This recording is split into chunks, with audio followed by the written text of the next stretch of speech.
mobile খাই ফেলা দিবে আবার অত কাছে তুলতো না এই তো ডিশ সমস্যা তোলে ফার্স্টে সেই ডিশটা তোলা অত কাছে তুলতো না আমার ক্যামেরা ধর হচ্ছে দেখিস নি হ্যাঁ দেখতো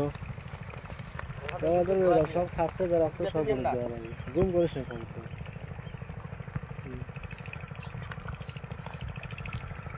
তো ভালো থাকে না দেখা গেল